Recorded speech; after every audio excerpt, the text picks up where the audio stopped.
Amy, that name rings a bell. Yeah, she's doing great. She's doing really good. What was she like as a child? She was a lovely, lovely little girl, and she's still a lovely little girl. You know, and my kids, you know, they grew up in in a large extended family, as I did as a child. You know, and they were surrounded by music and love and laughter, and we just all had a good time, as we continue to do now. Smashing kid. Did you know she was going to end up being one of the most famous voices in the world? No, I mean, you know, I remember her being 9 and 10 and kind of starting out and realising she had a powerful voice. But when she went to drama school initially, you know, on a Saturday afternoon or whatever it was, she went there for acting and singing, and she got some gigs as an actress. She did. She had a star part in a professional production in Hampstead. I don't know how long ago that was, probably 15 years ago. She was 12 or 13 at the time, and it wasn't apparent, although she could sing. In fact, I'll tell the story very, very quickly. We went to see Amy at school, and she sang a song in the school show, and you know, I remember saying to my wife, maybe the song was in the wrong key for her, but I remember saying to my wife, thank God she can sing and dance, because she couldn't sing at that particular point. And we went back the following year, and already she could sing again, so they sorted it out. But I thought it was going to be dancing or acting would have been her sort of her aim, her direction. I have two questions for you. Is there any better feeling than having a daughter who's got a #1 record? Having a son who's got a #1 record as well at the same time. Yes. Well, that's not possible, is it? But you know what I mean. You're pushing your luck there a bit, aren't you? I know. But it's a wonderful. It really is. But it's kind of surreal. It's a bit like what's happening to me at the moment. It really is surreal. I mean, you think to yourself, is this really happening? Because Amy herself, she's not terribly demonstrative. And I remember I ran in screaming, Amy, we're #1, and she said, yeah, okay, Dad. I'm in the middle of something or other, you know. She wasn't really, but then she got excited. She gets excited about the strangest things. She called me up, and I went to see her. Dad, I'm #1 in Norway, and she was. This is true.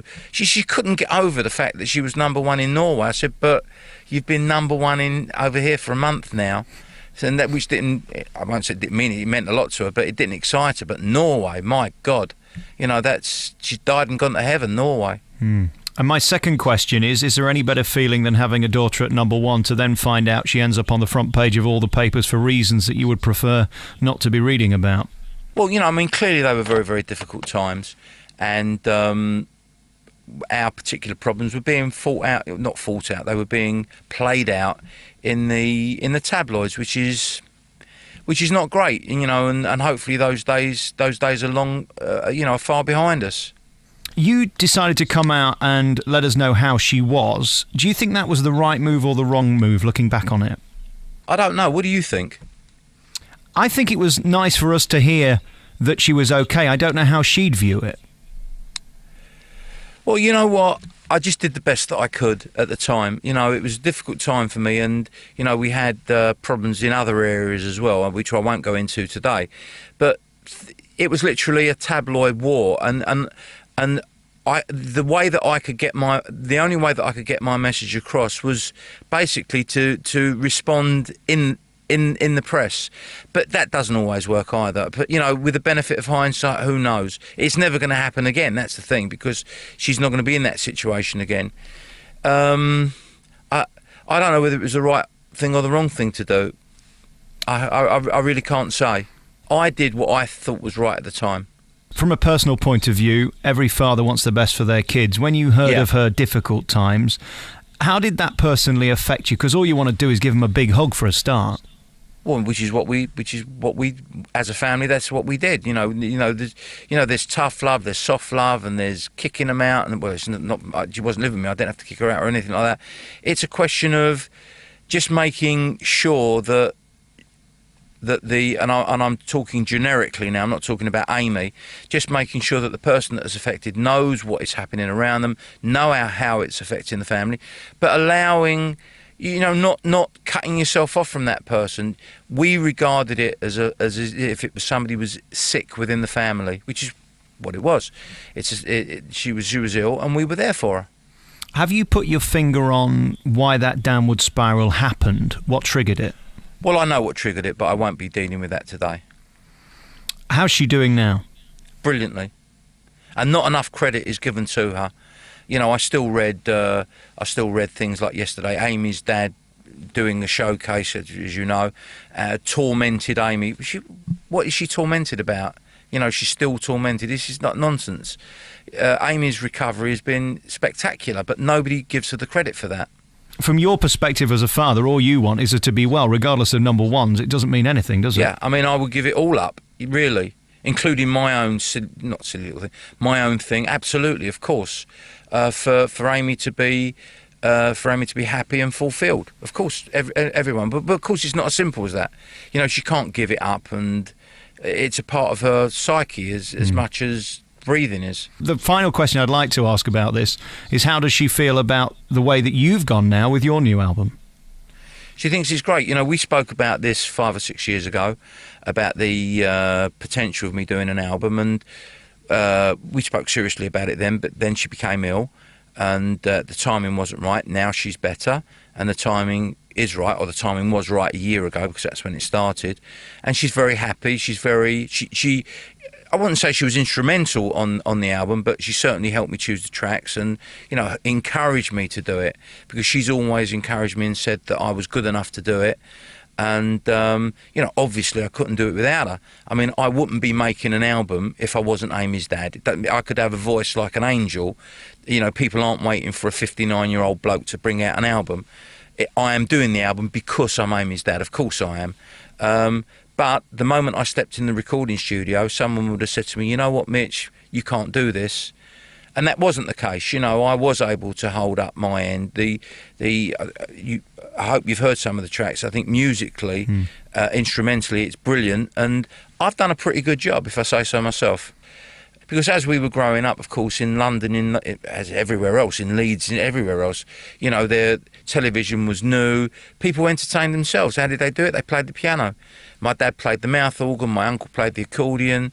And we were all singing and dancing. That was our exercise in those days. That's what people did. They didn't go to the gym. They went ballroom dancing. So it was a really important part of my upbringing. And that carried on with my children as well in my home. A large extended family, my mum, my aunties and my sister, my uncles, and everyone was singing and dancing. You know, I'm not trying to paint a picture of an idyllic what am I looking for? Idyllic existence. It was not an idyllic existence. It was lovely. It was a really family orientated house with, you know, little kids that were the major focal point of all of our existences.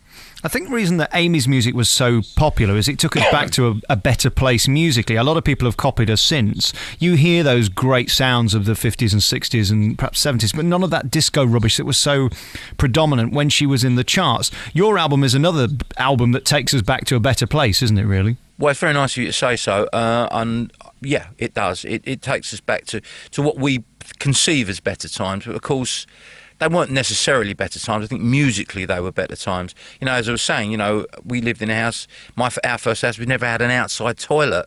We never had a bathroom, so they weren't necessarily better times, but I think musically they were better times.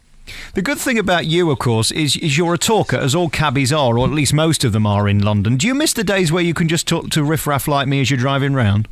Well, you know what? It's a funny thing, because I've had this conversation many times.